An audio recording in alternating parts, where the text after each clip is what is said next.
চৈতির নোংরা কথা সহ্য করতে না পেরে ঝিল আশীর্বাদের দিন চৈতির গালে চড় মারে। আর ঝিলের কোনো বয়ফ্রেন্ড নেই সাক্ষ্য এটা জানতে পেরে ঝিলসহ সকলের সামনেই আসল ডিভোর্স পেপারটা ছিঁড়ে ফেলে বলে ওঠে, ঝিল, আমি তোমাকে আবারও বিয়ে করব। সাক্ষ্যর ওপর অভিমান থেকে ঝিল সাক্ষ্য ও চৈতির আশীর্বাদের দিন তার মা ও বোনের সঙ্গে চৌধুরী বাড়িতে এসে সকল কাজ নিজের দায়িত্বে করতে থাকে। আর এই সকল কিছু দেখে সাক্ষ্য ঝিলের প্রতি আরও রেগে যায়। অন্যদিকে চৈতি সাক্ষ্যদের বাড়ি আশীর্বাদের জন্য এলে সেখানে ঝিলের সামনে গিয়ে দাঁড়িয়ে তাকে নানান কথার মাধ্যমে অপমান করার চেষ্টা করে। তখন ঝিল নিজের রাগ আর কন্ট্রোল করতে না পেরে সাক্ষ্যর সামনে বলে দেয়, ভালো করে বুঝতে পারছি সাক্ষ্যর মনে আপনি আমার বয়ফ্রেন্ডের এই ধারণা ঢুকিয়েছেন। এখন যদি সাক্ষ্য জানতে পারে আমার কোনো বয়ফ্রেন্ড নেই আর এই সবটা আপনার প্ল্যান আমাকে এবং সাক্ষ্যকে আলাদা করার, তাহলে কিন্তু এই আশীর্বাদের জায়গাটা পরিবর্তনও হতে পারে। এই কথা শুনে চৈতি আরও ঝিলকে অপমান করতে লাগলে তখন ঝিল অপমান সহ্য করতে না পেরে রেগে গিয়ে চৈতির গালে চড় বসিয়ে দেয়। এদিকে সাক্ষ্য যখন জানতে পারে ঝিলের কোনো বয়ফ্রেন্ড নেই, তখন আসল ডিভোর্সের পেপার নিয়ে এসে ঝিলসহ বাড়ির সকলের সামনে সেই ডিভোর্স পেপারটা ছিঁড়ে ফেলে আর বলে ওঠে, ঝিল, আমি তোমাকে ভালোবাসি। আমি তোমার বয়ফ্রেন্ডের কথা জানতে পেরে তোমার থেকে দূরে সরে গিয়েছিলাম। আজ এখানে আমার এবং তোমার আশীর্বাদ হবে আর আমি তোমাকে আবারও বিয়ে করব। এই কথাটা শুনে চৈতিসহ চৌধুরী বাড়ির সবাই অবাক হয়ে যায়। এই ফুল এপিসোডটি পেতে লাইক দিয়ে সম্পূর্ণ ভিডিও দেখতে থাকুন। আজকের পর্বে আপনারা দেখতে পাবেন ঝিলের দিদি বলছে, বড় মা, আমার মা তোমাদের বাড়িতে রান্না করতে যেতে পারবে না। তখন ঝিল বলে, কেন যেতে পারবে না? মা যাবে। তখন ঝিলের দিদি বলে, মা যাবে না ওই বাড়িতে। তখন ঝিল বলে, ঠিক আছে, তোর যেতে ইচ্ছে না হলে তুই যাস না গো, কিন্তু মা যাবে। আর মার সঙ্গে আমিও যাব মাকে হেল্প করতে, তাই বলছি মা যাবে। তখন ঝিলের মা বলে, তুই এসব কি বলছিস? তখন ঝিল বলে, হ্যাঁ মা, যেটা সত্যি সেটাই বলছি। তুমি কেন যাবে না গো? ওনার ছেলে বলেছে তোমাকে রান্না করতে যেতে, তোমাকে যেতেই হবে। বড় মা, তোমরা একদম চিন্তা করো না গো, মা ঠিক যাবে। তখন আবারও বলে ঝিলের মা, বড় বৌদি, কিছু মনে করো না তোমরা, আমি সত্যি ওই বাড়িতে রান্না করতে যেতে পারবো না গো। তখন ঝিল আবারও বলে, মা তুমি এসব কি বলছো? আমি তো বলছি তোমাকে ওই বাড়িতে রান্না করতে যেতে হবে। আচ্ছা, তোমাদের কি কোনো দায়িত্ব নেই যে আমার এত বড় একটা অপারেশন করে দিল বিনা পয়সাতে? লাখ লাখ টাকা খরচ হতো, তা তো তোমরা একটা টাকাও দিতে পারোনি গো। তোমাদের তো সারা জীবন ওদের কাজ করে দেওয়া উচিত নাকি? তুমি তো অন্য বাড়িতে কাজ করো মা, অন্য বাড়ির সঙ্গে সঙ্গে তো ওদের বাড়ির কাজটাও তো তোমাকে করে দেওয়া উচিত, যেহেতু তোমার মেয়ের এত বড় ট্রিটমেন্ট করেছে। অতগুলো টাকার ঋণ তোমাকে শোধ করতে হবে না? তখন সাক্ষর মা বলে, শোনো ঝিল, আমি কিন্তু বলি নাই যে আমাদের বাড়িতে কাজ করলে আমরা টাকা দিব না গো। তখন ঝিল বলে, না না, তোমরা দিবে না কেন? তোমরা অত বড়লোক মানুষ, তোমরা তো টাকা দেওয়ার জন্যই বসে আছো, তোমরা তো টাকা দিবেই। কিন্তু আমাদেরও তো একটু কিছু কর্তব্য দায়বদ্ধ বলে কিছু জিনিস আছে নাকি?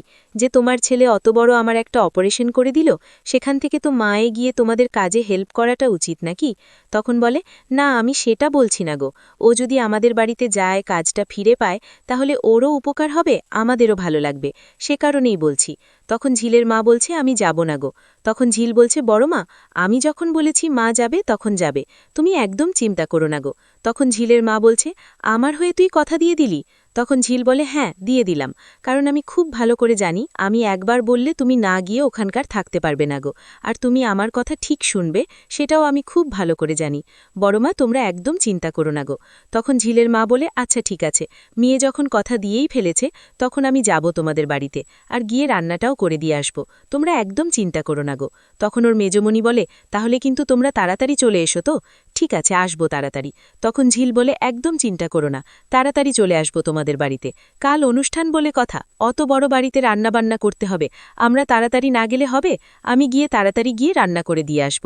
তখন ঝিলের মা বলে, ঠিক আছে, তোমার ছেলে যখন আমার হাতে রান্না খেতে চেয়েছে, তোমার ছেলের এঙ্গেজমেন্টে যখন আমিই রান্না করি সেটা যখন চায়, তখন আমি অবশ্যই যাব। তখন ঝিলকে বলে, আচ্ছা ঝিল, তোকে কি বলেছে সাক্ষ্য এই কথাগুলো? তখন বলে, হ্যাঁ মা, বলেছে তোমাকে এই কথাগুলো, শোনার মতো বা বলা হয়নি গো, আমার শরীরটা একটু খারাপ করছিল বলে, তাই বলছি ওনার ছেলে চেয়েছে যখন, তুমি গিয়ে রান্নাটা করে দিও, আর তার সাথে সাথে আমিও যাব, তুমি একদম চিন্তা করো না। তখন ঝিলের মা বলে, বড় বৌদি, মেজ বৌদি, তোমরা এবার তাহলে উঠো, আসো, বসতে তো পারছো, বসতে যে থাকি কে কি শুনতে পাবে, তখন সবাই হয়তো তোমাদেরকে ছোট বড় কথা বলবে, আর তখন তার দায়বদ্ধ সবকিছু বসতে তো লোকেদের ওপরেই পড়বে, তাই বলছি তোমরা এখন যাও, আমরা কাল ঠিক সময় চলে আসব। তখন সাক্ষর মা বলে, ঝিল, তাহলে আমরা আসছি। তখন ঝিল বলে, ঠিক আছে, তোমরা এসো, আমরা সময় মতো পৌঁছে যাব।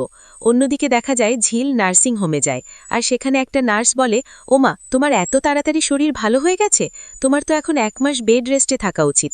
তখন ঝিল বলে, আমাদের মতো মানুষদের না বেড রেস্ট মানায় না গো। তখন বলে, ও, তুমি আজকেই তাহলে চাকরিতে জয়েন করছো? তখন ঝিল বলছে, কেন, আমি কি বললাম যে আমি চাকরিতে জয়েন করতে এসেছি? তা আমি একবারের জন্য কি বলেছি? তখন বলেন, না তা বলনি, কিন্তু আমার মনে হলো তাই বললাম কথাটা। এটাও তো তোমার কাজের জায়গা, তাই কথাটা বলছি। তখন বলছে, শোনো, আমার কথাটা না তোমাকে কিচ্ছু বলতে হবে না, আর আমার ব্যাপারে কিচ্ছু তোমাকে নাকও গলাতে হবে না। তুমি তোমারটা নিয়ে ভাবো না, তোমার বয়ফ্রেন্ড কি করছে না করছে সেটা নিয়ে তুমি থাকো, তোমার সামনে বিয়ে এসব বলে। তখন চৈতি বলে, আমি তো এভাবে বলতে চাইনি গো। তখন ঝিল বলে, বলতে চাওনি যখন তখন চুপ করে থাকো, আমি এখানকার থাকতে চাই না গো, এখান থেকে আমি চলে যেতেই চাই। তখন সাক্ষ্য বলে, ওমা, তাই নাকি? তোমার যা হোক এলে মাছে জানতে হবে, না হলে এখনকার দিনে দাঁড়িয়ে এই চাকরিটা ছাড়ার কথা কেউ বলে? ও, বয়ফ্রেন্ড নিশ্চয়ই অনেক টাকা আছে, নিশ্চয়ই কোনো কিছু সুদের কারবার করে, আর না হলে কি করে গো, যে এত টাকার গরম, যে একটা ভালো জায়গাতে চাকরি ছেড়ে দিয়ে চলে আসছো?